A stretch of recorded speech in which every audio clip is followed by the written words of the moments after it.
Hello, Arrow. How are you doing today, Chip?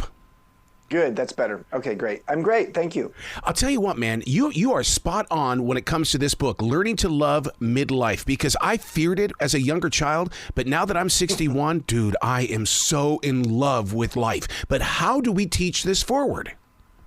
Well, you and I are similar aged. I'm 63. We have a lot of fear in our society around aging, and then we have a bad brand attached to midlife, the crisis.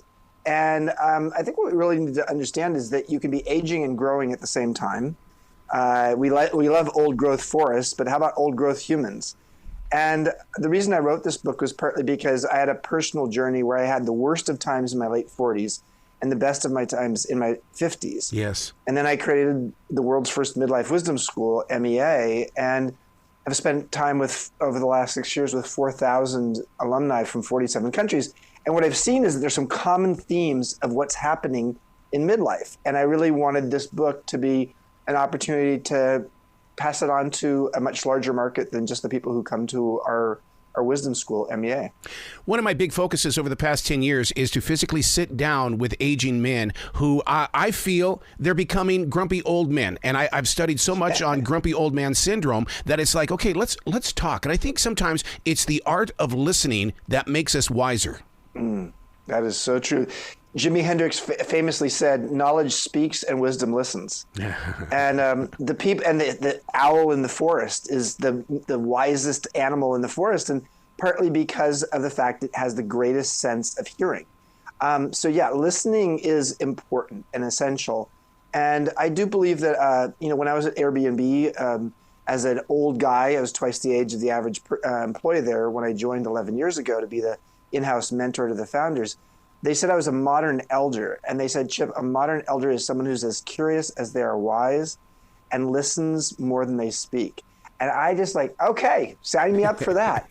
So I think helping all of us, including the grumpy old men, to learn how to be more curious in life, more open to new ideas. There's even language for this called a growth mindset as opposed to a fixed mindset. This is part of what we teach at MEA as well, and in my book, I write about that. Don't you think that one of the biggest stumbles, I'm not going to call it a mistake, one of the biggest stumbles that a lot of men and women have is that we don't really know how much knowledge we're carrying with us, which is the reason why I have a defrag journal. I've been a 30-year daily writer, and there's so much in there that it's like, God, I didn't even know I knew that. Oh my God, I can't wait to meet you in person, Arrow. This is amazing. So for 35 years, I've had a wisdom journal. Oh my and God.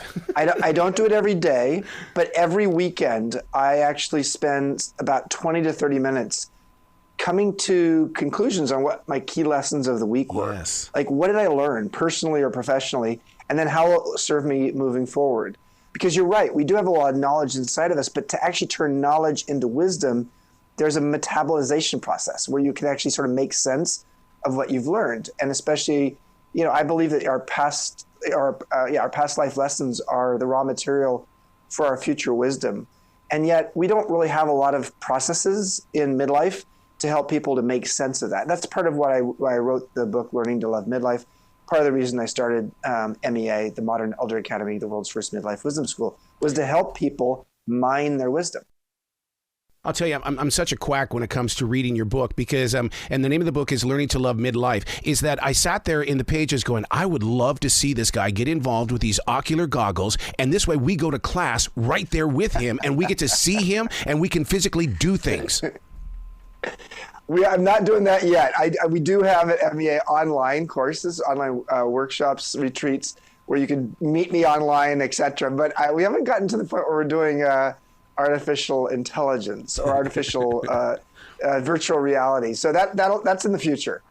The body might be sagging, but the mind and heart aren't. My God, that's wisdom right there, Chip.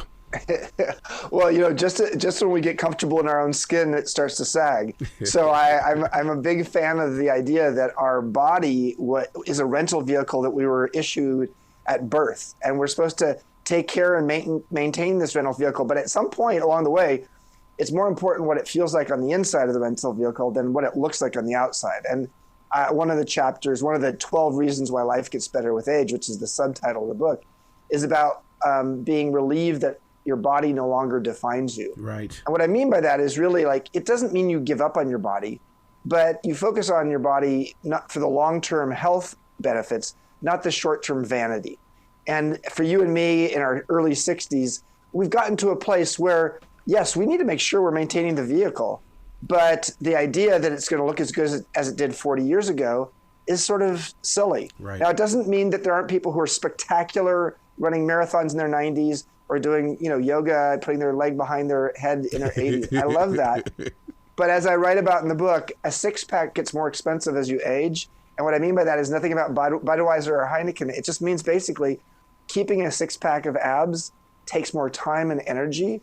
And if you want to give that much of your life to that, you're welcome to, yet you have to realize that there's an opportunity cost of what you can't spend your time on if you're going to focus on your six-pack abs. Why didn't the book come with a yellow highlighter? There is so much information in here that we're going to spend hours trying to get back to it. And with a yellow highlighter would have been a great tool to have with it. Well, thank you. Yeah, no, I like writing books that are actionable, that are a combination philosophical, psychological, and practical. And this is my 7th book, and I'm proud that I've had a New York Times bestseller in the past. I have a feeling like this is going to be a bestseller as well, based upon the early sales. And listen, I am a missionary at this point. I lost 5 male friends to suicide, oh my God, ages 42 to 52 during the Great Recession. And they all were struggling with feeling stuck in midlife or not knowing how to actually go through a transition properly. Yep. They didn't have a sense of purpose. Some had actually entrepreneurial ventures that actually went belly up during the Great Recession. So I'm giving back. That's where I am at this stage of my career. I want to help people feel like midlife is the best era of their life, and later. There's something called the U-curve of happiness, and that research shows that when people hit 50, they get happier with each passing decade after that. Yep. I know that sounds strange when you think about your grumpy uncle, but the truth is we do get happier as we age. Chip, you got to come back to this show, dude. Man. You are speaking my street.